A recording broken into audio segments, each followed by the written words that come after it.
তাপ চ্যাপ্টারের আজকের যে অংশগুলো নিয়ে আলোচনা করব সেটা হলো সম্পৃক্ত ও অসম্পৃক্ত বাষ্প, আর তার সাথে জলের ব্যতিক্রান্ত প্রসারণ। সম্পৃক্ত অসম্পৃক্ত ব্যাপারটা একটু বোঝাই। ধরি আমার খিদে পেয়েছে, আমাকে কেউ খেতে দিয়েছে। আমার ঠিক যতটা খিদে পেয়েছে, মানে আমার খাওয়ার তো একটা নির্দিষ্ট ক্ষমতা আছে, আমি সেই ক্ষমতা অনুযায়ী যতটা খেতে পারি ঠিক ততটাই যদি খেয়ে নিই, তাহলে আমার আর খিদে একটুও থাকবে না। এই অবস্থাটাকে বলা হবে সম্পৃক্ত অবস্থা। মানে আমার যতটা খিদে ছিল আমি ঠিক ততটাই খাবার খেয়েছি, এটা সম্পৃক্ত অবস্থা। আবার যদি এমনটা হয় যে আমার যতটা খিদে আছে আমাকে তার চেয়ে কম খাবার দেওয়া হয়েছে, এই অবস্থাটা যদি হয় তাহলে আমার খিদেটা মিটলো না, আমার পেট ভরলো না। এই অবস্থায় আমার পেটের যে পরিস্থিতি হবে বা স্টমাকের যে পরিস্থিতি হবে সেটাকে বলা হবে অসম্পৃক্ত অবস্থা। এছাড়াও আরও একটা জিনিস আছে, যদি আমার যতটা খাওয়ার ক্ষমতা আছে তার চেয়ে বেশি খেয়ে ফেলি তাহলে আমার শরীর খারাপ করবে। তো এই যে অতিরিক্ত খেয়ে ফেলা, এটাকে বলা হয় অতিপৃক্ত অবস্থা। তেমনি একটা নির্দিষ্ট স্থানে, ধরছি এই ঘরের ভেতরে যতটা বায়ু আছে, বায়ুর মধ্যে একটা জলীয় বাষ্প ধারণ ক্ষমতা থাকে। ঠিক যেমন আমি জলের মধ্যে যদি চিনি গুলতে থাকি বা নুন গুলতে থাকি, আমি প্রথমে 1 চামচ চিনি বা নুন দিলাম, জলের মধ্যে একটু গুললাম, চামচ দিয়ে গুলে গেল। আমি আরও 1 চামচ দিলাম, হয়তো সেটাও গুলে গেল 1 গ্লাস জলের মধ্যে। তারপরে যদি দিই তাহলে আর চিনিটা গুলবে না। তাহলে প্রথমে যখন আমি 1 চামচ চিনি দিয়েছিলাম, চিনিটা পুরোপুরি গুলে গেছিল। তারপরে যদি আর চিনি না দিতাম তাহলে কি হতো, জল যতটা চিনিকে গুলে দিতে পারে তার চেয়ে আমি কম চিনি দিলাম প্রথম ক্ষেত্রে। সেক্ষেত্রে ওই যে তরলটা ছিল, ওই যে জলটা ছিল বা ওই যে দ্রবণটা তৈরি হলো, সেটাকে বলা হতো অসম্পৃক্ত দ্রবণ। আবার ঠিক ওই গ্লাসের মধ্যে যদি 2 চামচ চিনি দিলেই গোলা যায়, তাহলে আমি যদি 2 চামচ চিনি দিয়ে ফেলতাম, তার মানে কি ওই পরিমাণ জল যতটা চিনি গুলে নিতে পারে আমি ঠিক ততটাই চিনি দিয়েছি জলের মধ্যে। আর একটুও যদি অতিরিক্ত চিনি দিতাম তাহলে সেই চিনিটা গুলতো না, তলায় পড়ে থাকতো। তাহলে এই অবস্থাটাকে বলা হবে সম্পৃক্ত অবস্থা, বা যে দ্রবণটা আমি তৈরি করছি চিনি আর জলের যে দ্রবণটা সেটাকে বলা হবে সম্পৃক্ত দ্রবণ। আবার যদি আমি এমনটা করি, জলটাকে একটু গরম করে নিলাম, একটু গরম করলে কি হয়, জলের মধ্যে ওই চিনি বা নুনের ধারণ ক্ষমতাটা বেড়ে যায়। হ্যাঁ, মানে দ্রাব্যতাটা বেড়ে যায়। সেক্ষেত্রে কি হবে, আমি অতিরিক্ত পরিমাণ চিনি গুলে দিতে পারবো। তারপর যখন আবার জলটা ঠান্ডা হবে তখন কিন্তু ওর ক্ষমতা তো কমে গেছে, তখন ও কি করবে, ওই জলটাকে বা ওই তরলটাকে গাঢ় করে দেবে। মানে ও চাইছে না আর ওটাকে গুলে রাখতে। এই যে মিষ্টি খাই, মিষ্টির রস চ্যাটচ্যাটে হয়, তার কারণ কি, মিষ্টির জলটা গরম করার পরে ওর মধ্যে চিনিটা গোলা হয়, ফলে একটা রসালো জিনিস তৈরি হয় যেটা চ্যাটচ্যাটে, কারণ ওর মধ্যে যে চিনিটা গোলা হয়েছে সেটা অতিপৃক্ত অবস্থায় রয়েছে, অতিপৃক্ত দ্রবণ তৈরি করা হচ্ছে। তেমনি বায়ুমণ্ডলের ক্ষেত্রে এই ঘরটার মধ্যে যতটা বাতাস আছে সেই বাতাসের একটা জলীয় বাষ্প ধারণ ক্ষমতা আছে। আমি যদি ঠিক যতটা জলীয় বাষ্প এই ঘরটা একটা নির্দিষ্ট উষ্ণতায় ধারণ করতে পারে ঠিক ততটাই যদি জলীয় বাষ্প থাকে, তাহলে এই ঘরের মধ্যে যে বাতাসটা আছে সেই বাতাসটাকে বলবো সম্পৃক্ত বাষ্প। আর যদি যতটা এর ধারণ ক্ষমতা আছে নির্দিষ্ট উষ্ণতায় জলীয় বাষ্প ধারণ ক্ষমতা, তার চেয়ে যদি কম জলীয় বাষ্প এর মধ্যে থাকে, দ্রবীভূত থাকে বা এই যদি ধরে রাখে, তাহলে সেটাকে বলবো অসম্পৃক্ত অবস্থা। একটু আগে বললাম জলের মধ্যে যদি আমি চিনি গুলতে চাই, অতিরিক্ত চিনি গুলতে চাই, তাহলে জলটাকে একটু গরম করতে হবে। তেমনি হঠাৎ যদি এই ঘরটার তাপমাত্রা বেড়ে যায় তাহলে জলের মধ্যে জলীয় বাষ্প ধারণ ক্ষমতাটাও বেড়ে যাবে। সেক্ষেত্রে এই ঘরটা বেশি পরিমাণ জলীয় বাষ্প গ্রহণ করে নেবে। ঠিক আছে, তো এই অবস্থাতে বায়ুটাকে বলা হবে অতিপৃক্ত অবস্থা। তখন যদি আমি হঠাৎ করে একটা এই রুমের টেম্পারেচারটা কমিয়ে দিই, তখন দেখব আমাদের গায়ে বিন্দু বিন্দু করে জলকণা জমা হচ্ছে। বা আরও সহজে আমরা এটাকে ব্যাখ্যা করতে পারি, বাতাসে যে জলীয় বাষ্প আছে সেটা কখন হঠাৎ করে জমাট বেঁধে জল তৈরি হয়ে যায়। আমি যদি একটা ফ্রিজ থেকে জলের বোতল বের করে টেবিলের উপর রাখি, কিছুক্ষণ পরে দেখবো ওই বোতলটার গায়ে অনেক জল জমা হয়েছে। সেই জলটা এলো কোথা থেকে, জলটা কিন্তু বাতাস থেকেই এসেছে, জলটা ওই বোতলের ভেতর থেকে বেরোয়নি। বা যদি আমরা ফ্রিজ থেকে জল বের করে আমরা ব্যাগের মধ্যে নিয়ে স্কুলে আসি, তাহলে কিন্তু স্কুলের ব্যাগটা বা ভেতরে বই খাতা ভিজে যায়। কারণ কি, বাতাসের যে জলীয় বাষ্পটা আছে সেটা তো বাতাসের মধ্যে দ্রবীভূত অবস্থায় আছে। যখনই ওই বোতলের সংস্পর্শে, ধরি এইটা একটা বোতল, এই বোতলের মধ্যে ফ্রিজের জল আছে, তো এর বোতলের আশেপাশে, এই বোতলের গায়ের কাছাকাছি যে বায়ুমণ্ডলটা আছে বা যে বাতাসটা আছে, তার মধ্যেও তো কিছুটা জলীয় বাষ্প দ্রবীভূত আছে। সেই জলীয় বাষ্পটা বা সেই বাতাসটা এর সংস্পর্শে আসার জন্য ঠান্ডা হয়ে গেছে। আমি একটু আগেই বলেছি গরম করলে বাতাসের জলীয় বাষ্প ধারণ ক্ষমতা বেড়ে যায়, তেমনি ঠান্ডা করলে কি হয়, কমে যায়। তাহলে এই যে বোতলটা, এটা যদি ফ্রিজের জল থাকতো, তাহলে এই বোতলের যে গাটা মানে বোতলের দেওয়াল, তার সংস্পর্শে যে বাতাসটুকু আছে সেই বাতাসটুকুর তাপমাত্রাটাও কমে যেত। আর বাতাসের তাপমাত্রা কমে গেলে কি হবে, বাতাসের জলীয় বাষ্প ধারণ ক্ষমতাটা কমে যাবে। তখন কি হবে, ওই জলীয় বাষ্পটাকেও ছেড়ে দিতে চাইবে। ছেড়ে দেওয়ার ফলে ওই জলীয় বাষ্পটা এই পাত্রের দেওয়ালে, এই বোতলের দেওয়ালে বিন্দু বিন্দু আকারে জলকণা রূপে সংগ্রহিত হবে। কেন জলকণা হচ্ছে, কারণ জলীয় বাষ্পটা একটা নির্দিষ্ট গরম তাপমাত্রায় ছিল, যখনই ঠান্ডা হচ্ছেও ফলে জমাট বেঁধে জল হয়ে যাচ্ছে। তাহলে এক্ষেত্রে বলতে পারি যে বাতাসে জলীয় বাষ্পের উপস্থিতিই এর একমাত্র ব্যাখ্যা। তাহলে সম্পৃক্ত বাষ্প এবং অসম্পৃক্ত বাষ্প কাকে বলে সেটা আমরা শিখলাম। মনে রাখতে হবে যে এই সম্পৃক্ত বা অসম্পৃক্তর ক্ষেত্রে উষ্ণতাটা কিন্তু খুব গুরুত্বপূর্ণ ভূমিকা পালন করে। কারণ উষ্ণতা বাড়ালে বাতাসের জলীয় বাষ্প ধারণ ক্ষমতা বেড়ে যায়, আবার উষ্ণতা কমালে বাতাসের জলীয় বাষ্প ধারণ ক্ষমতা কমে যায়। তাই দুটোর সংজ্ঞা ক্ষেত্রেই এই নির্দিষ্ট উষ্ণতায় কথাটা লেখা খুবই ইম্পর্টেন্ট। আর এর পরের যে পার্টটা আছে সেটা হলো জলের ব্যতিক্রান্ত প্রসারণ। জলের ব্যতিক্রান্ত প্রসারণটা বোঝানোর আগে আমি একটা উদাহরণ দিচ্ছি। এটা তো একটা প্লাস্টিকের বোতল, এর বদলে একটা যদি কাঁচের বোতল নেওয়া হতো, কাঁচের ওই স্কোয়াশের যে বোতলগুলো হয় বা কাঁচের অনেক ধরনের বোতল পাওয়া যায়, সেই বোতলের মধ্যে একদম কানায় কানায় ভর্তি করে জল আমি ভর্তি করে এই ক্যাপটাকে বা এই চিপিটাকে খুব জোর করে আটকে দিলাম।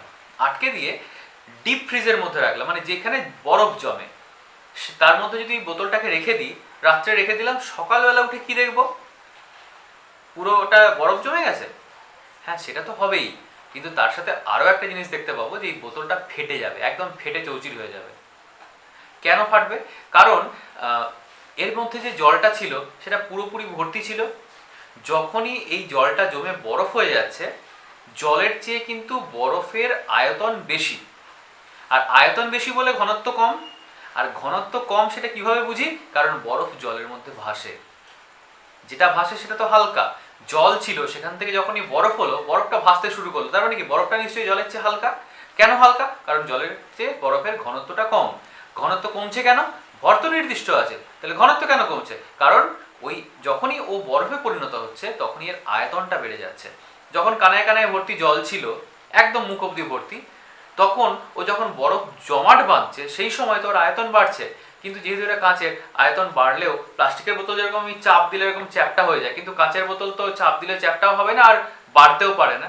সেক্ষেত্রে ও পাত্রের দেওয়ালে যথেষ্ট চাপ প্রয়োগ করছে বরফটা, ফলে পাত্রটা ভেঙে যাচ্ছে, কাঁচের যে বোতলটা আমরা নিয়েছিলাম সেটা ফেটে যাবে।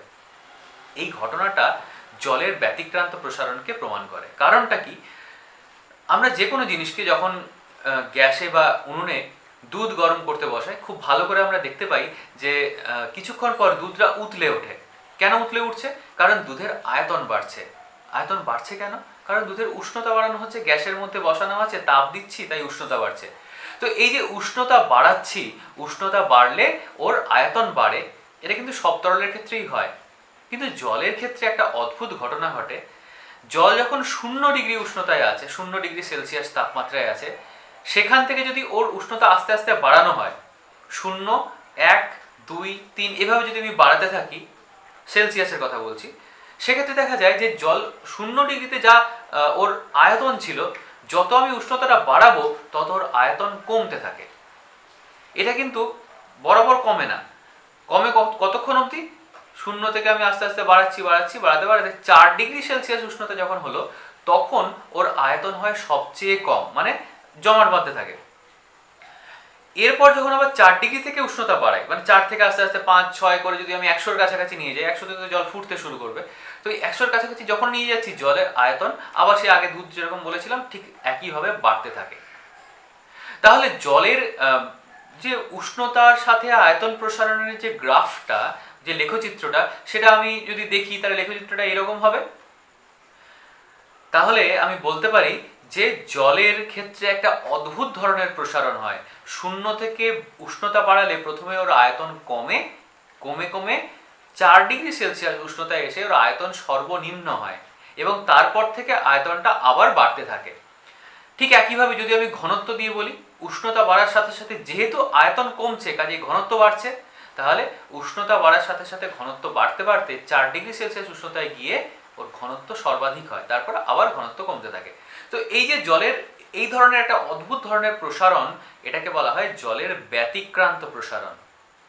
তো এই ব্যতিক্রান্ত প্রসারণের জন্য আবার শীতের যে দেশগুলো, শীত প্রধান যে দেশগুলো যেখানে বরফ পড়ে বা জলাশয়গুলো জমে বরফ হয়ে যায়, সেই সব এলাকাগুলোতে জলজ প্রাণী যারা থাকে, মাছ বা অন্যান্য ধরনের জলীয় যেসব প্রাণীগুলো থাকে, জলজ প্রাণী, সেই সব প্রাণীগুলো কিন্তু জলের তলাতেও বেঁচে থাকতে পারে। কিভাবে? ধরি এই যে ছবিটা দেখানো হচ্ছে, এই ছবিতে একটা লেকের ছবি দেওয়া আছে। লেকের যখনই ওই বরফের দেশে ঠান্ডা পড়তে শুরু করলো, সেই সময় জলের উপরিতলটা জমে যাচ্ছে।